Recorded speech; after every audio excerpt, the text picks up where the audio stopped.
आज का डेली माना आपके लिए पास्टर माइकल फर्नांडिस की ओर से। आत्मिक विकास के निःशब्द अवरोधक। मरकुस 4:14 से 20 में यीशु ने एक गहरी दृष्टांत साझा किया है जो परमेश्वर के वचन के प्रति विभिन्न प्रतिक्रियाओं को रेखांकित करता है। जैसे जैसे हम इस पवित्र शास्त्र में गहराई से जाते हैं, यह स्पष्ट होता है कि विभिन्न रूपों में ध्यान भटकना हमारे आत्मिक विकास में बाधा डालने वाले प्रमुख अपराधों, दोषियों में से एक है। प्रभु यीशु ने यह समझाते हुए शुरुआत की, बोने वाला वचन बोता है। मरकुस 4:14। यह वचन सत्य है, सुसमाचार है, परमेश्वर का जीवन प्रदायक वादा है। हालांकि इस बोने का नतीजा हमेशा वह फलदायी फसल नहीं होता जिसकी हम उम्मीद करते हैं। उठा लिया गया वचन जो मार्ग के किनारे के हैं, जहां वचन बोया जाता है, ये वे हैं कि जब उन्होंने सुना तो शैतान तुरंत आकर वचन को जो उनमें बोया गया था उठा ले जाता है। मरकुस 4:15। हम कितनी बार एक उपदेश सुनते हैं, अपने हृदय में खिंचाव महसूस करते हुए, लेकिन घर पहुंचने तक उसका सार या सारांश भूल जाते हैं। शत्रु हमेशा सतर्क रहता है और हमारे मानों तक पहुंचने वाली सच्चाई की किसी भी झलक को छीनने या उठाने का इंतजार कर रहा है। पत्थरीली भूमि का वचन और वैसे ही जो पत्थरीली भूमि पर बोए जाते हैं, ये वे हैं कि जो वचन को सुनकर तुरंत आनंद से ग्रहण कर लेते हैं, परंतु अपने भीतर जड़ न रखने के कारण वे थोड़े ही दिनों के लिए रहते हैं। मरकुस 4:16 से 17। किसी आराधना समय या आत्मिक सभा के दौरान भावनात्मक उत्साह महसूस करना असामान्य नहीं है। फिर भी मसीह में गहरी जड़ों के बिना यह आनंद क्षण भंगुर हो सकता है। चुनौतियों का सामना करने पर हमारा विश्वास डगमगा सकता है। जैसा कि यशायाह 40:8 कहता है, घास तो सूख जाती और फूल मुरझा जाता है, परंतु हमारे परमेश्वर का वचन सदैव अटल रहेगा।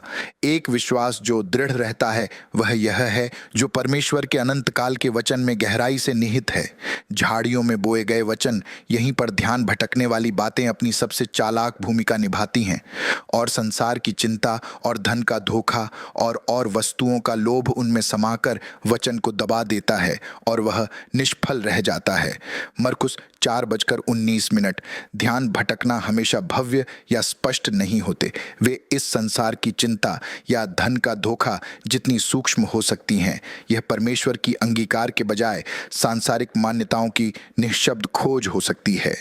नीति वचन 23:54 चेतावनी देता है, धनी होने के लिए परिश्रम न करना, अपनी समझ का भरोसा छोड़ना। एम्प्लीफाइड बाइबल आगे विस्तार से बताती है, ध्यान भटकने के बारे में खुशी और आनंद और झूठे आकर्षण और धन की धोखाधड़ी और अन्य चीजों के लिए लालसा और भावुक इच्छा के रूप में प्रदर्शित करती है। मरकुस 4:19 AMP। जब ये इच्छाएं घर कर जाती हैं तो वे हमारे आत्मिक विकास का गला घोंट देती हैं। हमें एक यूहन्ना 2:15 से 17 में याद दिलाया गया है कि तुम न तो संसार से और न संसार में की वस्तुओं से प्रेम रखो। यदि कोई संसार से प्रेम रखता है तो उसमें पिता का प्रेम नहीं है। फल लाने वाली वचन फिर भी सारी आशा खत्म नहीं हुई है।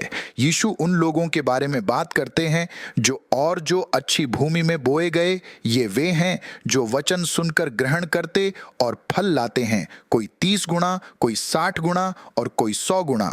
मरकुस 4:20। यहाँ कुंजी अच्छी भूमि है, एक तैयार हृदय जो विनम्रता और प्रार्थना से ओतप्रोत है, न केवल सुनने के लिए बल्कि वचन को स्वीकार करने और उस पर अमल करने के लिए भी तैयार है। ध्यान भटकने वाली चीजों पर विजय पाना याकूब 4:7 से 8 निर्देश देता है।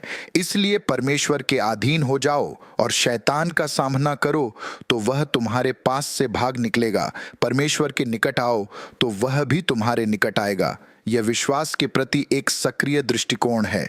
ध्यान भटकने को पहचानने और उनका विरोध करने और परमेश्वर के निकट आने से हम अच्छी भूमि की तरह उपजाऊ और फल देने के लिए तैयार हो जाते हैं। आइए हम इब्रानियों 12:2 के शब्दों पर ध्यान दें और विश्वास के कर्ता और सिद्ध करने वाले यीशु की ओर ताकते रहें। ध्यान भटकने से भरी दुनिया में हमारी निगाहें मसीह, हमारी अनंत आशा और उद्धार पर स्थिर रहें। आओ अभी मेरे साथ प्रार्थना करें। स्वर्गीय पिता, जीवन के कोलाहल के बीच हमारे मनों को आप पर ध्यान केंद्रित करने के लिए मार्गदर्शन कर, हमारे संकल्प को मजबूत कर, सभी ध्यान भटकने वाली चीजों को दूर कर और हमें आप में सच्चा उद्देश्य को खोजने दें। यीशु के नाम में आमीन।